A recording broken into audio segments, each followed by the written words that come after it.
Welcome, episode 13, New Wave Certified. I'm your host, John Larkin. Today, we're talking about the week 1 recap, or my instant reaction of what happened last Friday between the Jefferson and Wash football teams and the outcome of that, where I was right, where I was wrong, and where those teams go forward with the rest of their season. We'll also take a look at our week 2 preview, matchup that's been years in the making, about 5 or 6 years in the making. So make sure you guys stay tuned. This is going to be a great episode. You don't want to miss it. You're going to take a lot from this. So yeah, make sure you comment, like, subscribe, and let's get into the podcast here.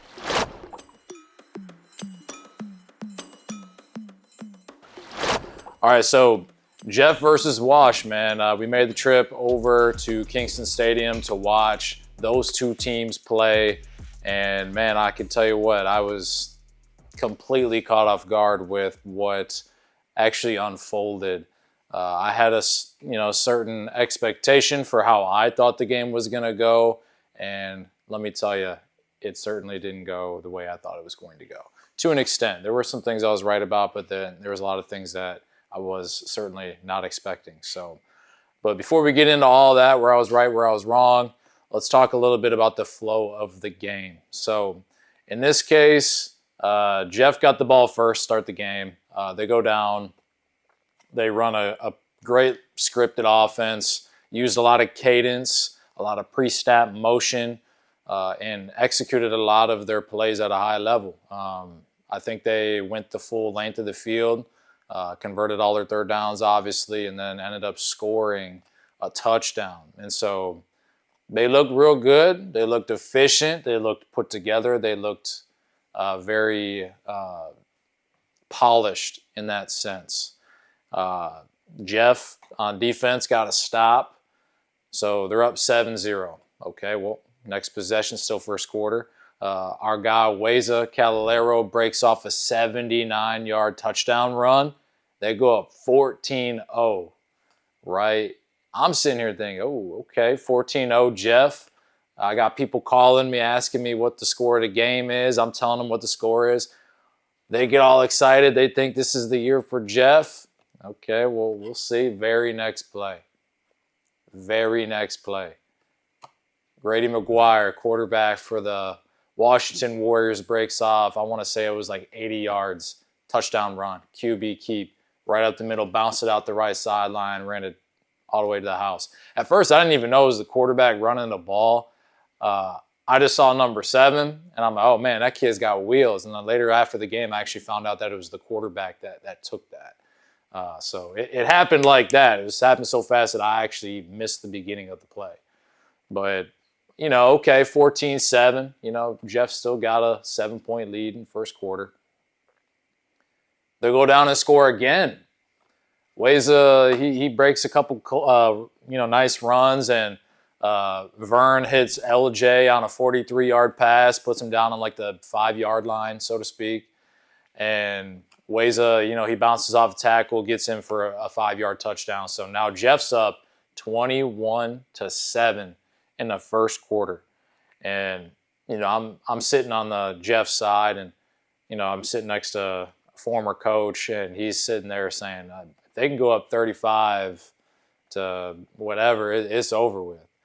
And so I'm sitting there thinking, like, man, like, Jeff, they might run away with this thing, man. Their athletes are making plays, They're not being stopped on offense, and they've only given up one play on D. So they're up 21-7. They get a stop again. They get the ball back on offense, and it's 4th down. Well, actually, I'm sorry. Let me back up. The kicking game for Wash, they were actually in field goal position a few times, and they missed their field goals. So that put the ball deep into Jefferson territory when they took over. Well, they go 3 and out, I believe, and at this point, nobody's made a real mistake. Like, nobody's turned the ball over. There's not a lot of pre-snap penalties. It's a pretty clean game, so to speak. And then we have a punt by Jeff, and the punter fumbled the snap.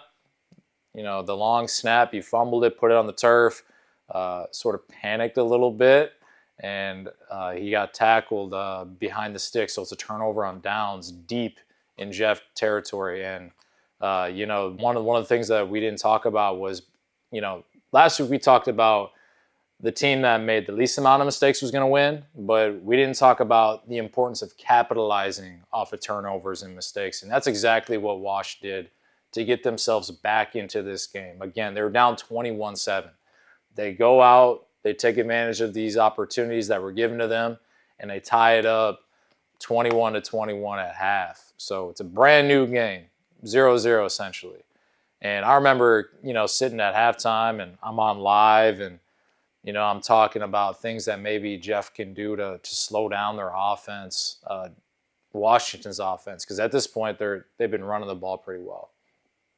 And I thought that maybe they make an adjustment on defense, with just stopping the inside run, and as well as like the sweep, and just trying to make them beat them by throwing the ball, because at that point they've only attempted maybe like 2 or 3 passes, but they've been running it.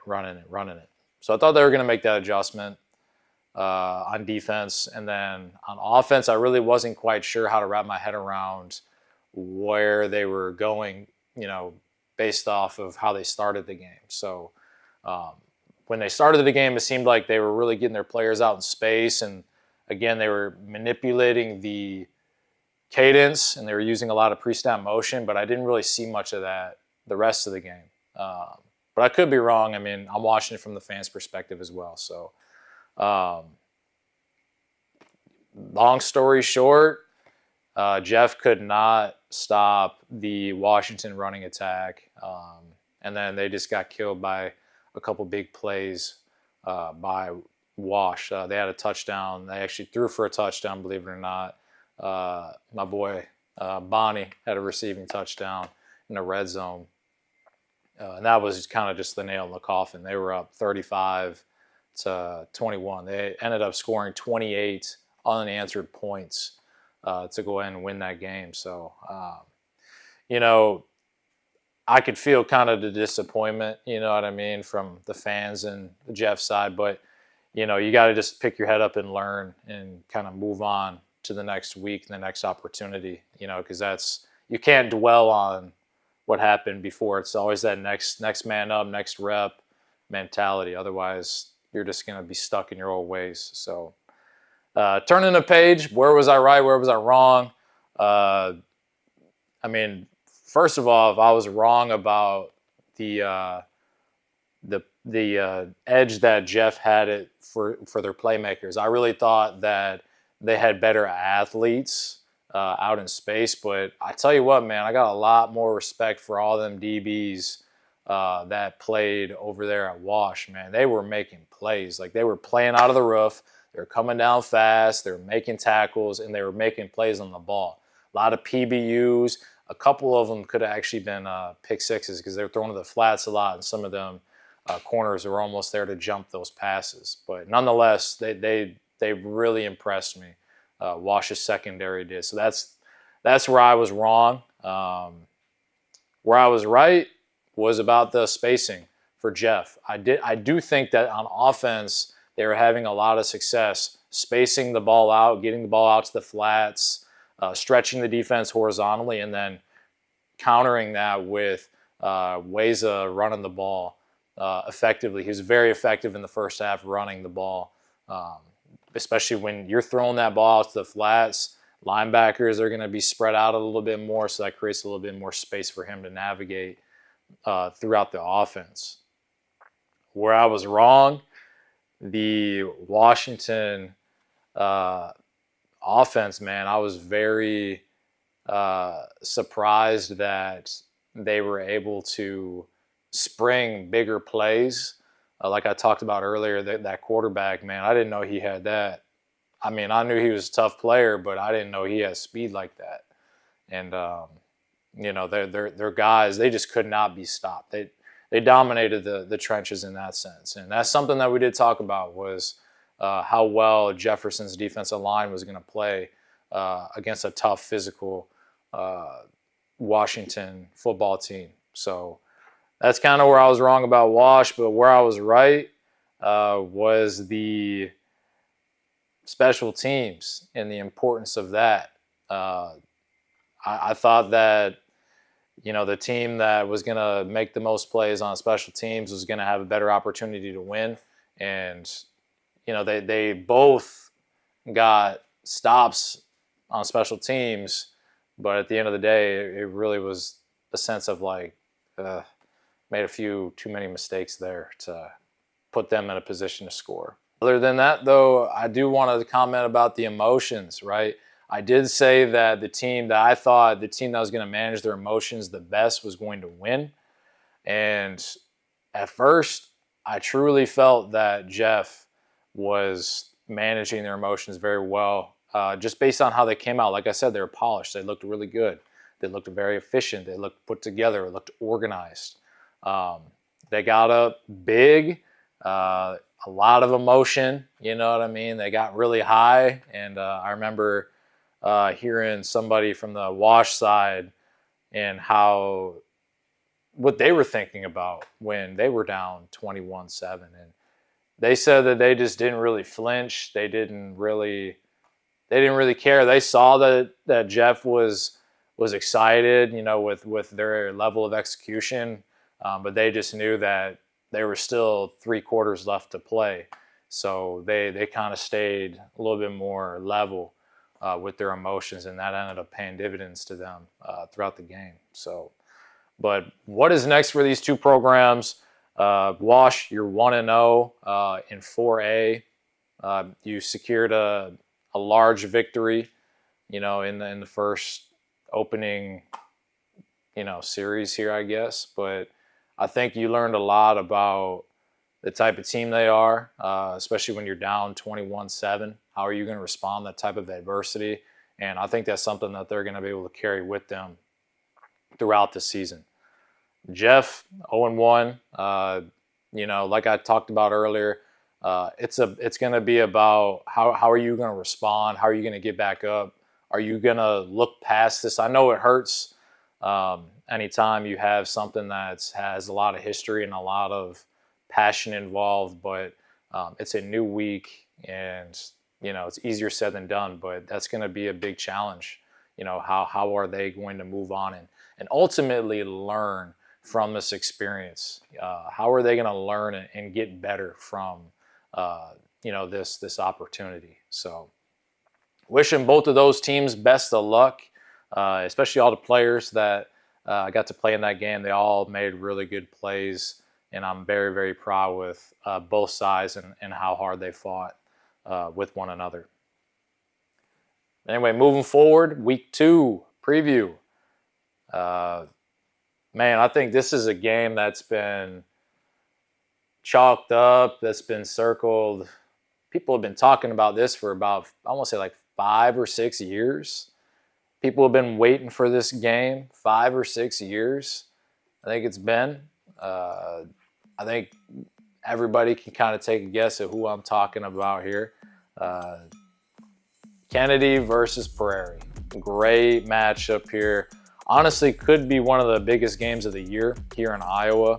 I know it's going to be packed. It's at Kingston Stadium too, and I'm already knowing that's going to be one of the most packed environments that we've ever seen at Kingston in many years. So super excited just to see what that environment feels like. Unfortunately, I'm not going to be there. I'm going to be in Philly watching the Eagles put BTA on the Cowboys and raise a banner. But I'll have people there to keep me up with the game. So, but anyway, key matchups for that game. We train, I want to say like 20 to 30 players that either starting or are going to be playing in this game. Multiple athletes from both sides. So it's really cool to see. One, it was cool to see them train together, but then two, now they really get to compete and see, how each team's going to come together to ultimately pull out a dub. But let's starting out with the quarterbacks. We've got Will Woodring, first-year starter, and Kale Kongshog, also a first-year starter. Both of those quarterbacks, they were successful in week 1, earned their team a W, so congratulations to them.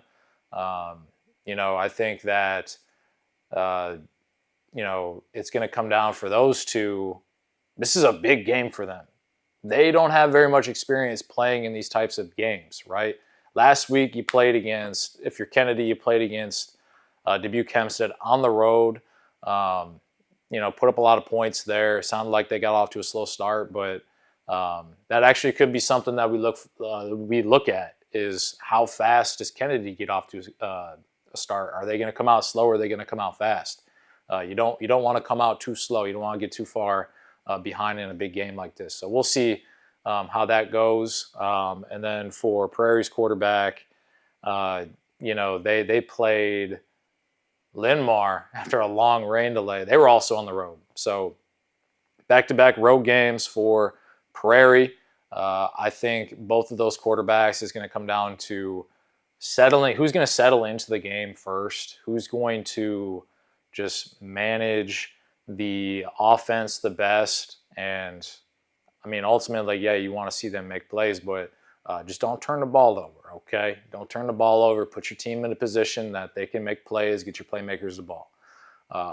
Looking at the skill positions, I think that man, I know Prairie's got Drew Bennis. That boy is Slim Reaper, man.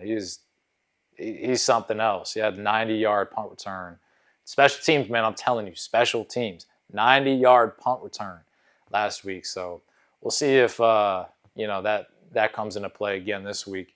But he's also a very talented receiver. I think he had like 70 yards receiving on like 3 catches. So the kid just makes big plays, right? Then they also have David Fasson. He's a really good pass catcher in the flats. You can also throw the ball deep to him over the middle. I know he had a nice little one-handed snag last time I watched him play. But he's also very, very disruptive on defense.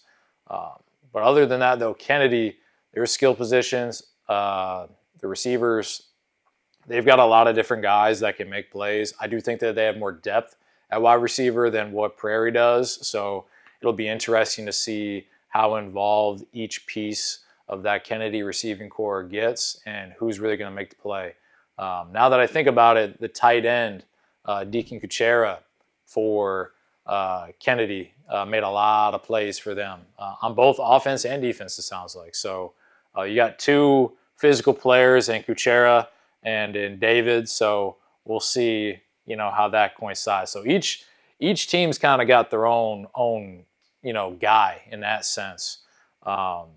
And so running backs, I'm not quite sure what to expect from Kennedy. So can't really comment much there, but I know that Prairie has a running back by committee, and all those running backs seem to be very successful in how they play the game. So defense, I want to say with the linebackers and defensive line, I think Kennedy's got some really good linebackers. I know Prairie's got Carson Hand, started as a sophomore. Here's another thing too.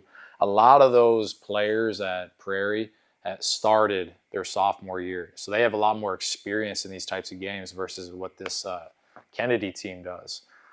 Kennedy is very senior-led versus Prairie has a lot of sophomores that are now juniors that have playing experience, and so that could be something that benefits them in the long run of that game. But offensive line, I do think that, like I said last episode, I think that Kennedy has a very strong offensive line. So, but we'll see how they handle David. Man, I'm curious to see if he can be very disruptive, get some sacks, maybe force a turnover, TFL or something like that. So we'll see what happens there. But what do I think is going to end up being the prediction here?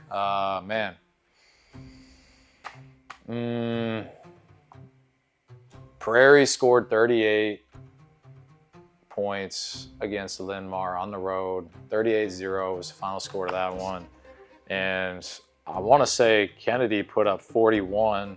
They put up 41 against Hempstead. Just checking the score real quick. No, 42, excuse me, 42-20.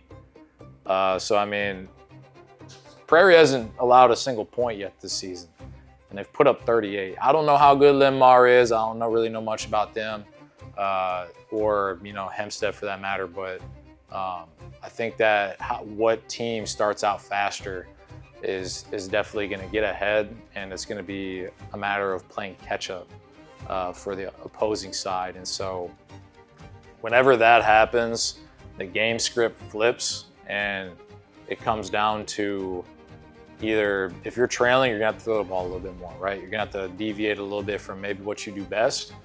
If throwing the ball is what you do best, then you're straight. But yeah, I'm just not quite sure who's going to secure that early lead. But if I had to make a prediction, shoot, I think that both teams are gonna score a lot of points, because their offenses have already shown that they can do that. Oh, man. I'm going to go 35-21 is what the final score of the Jeff Wash game was.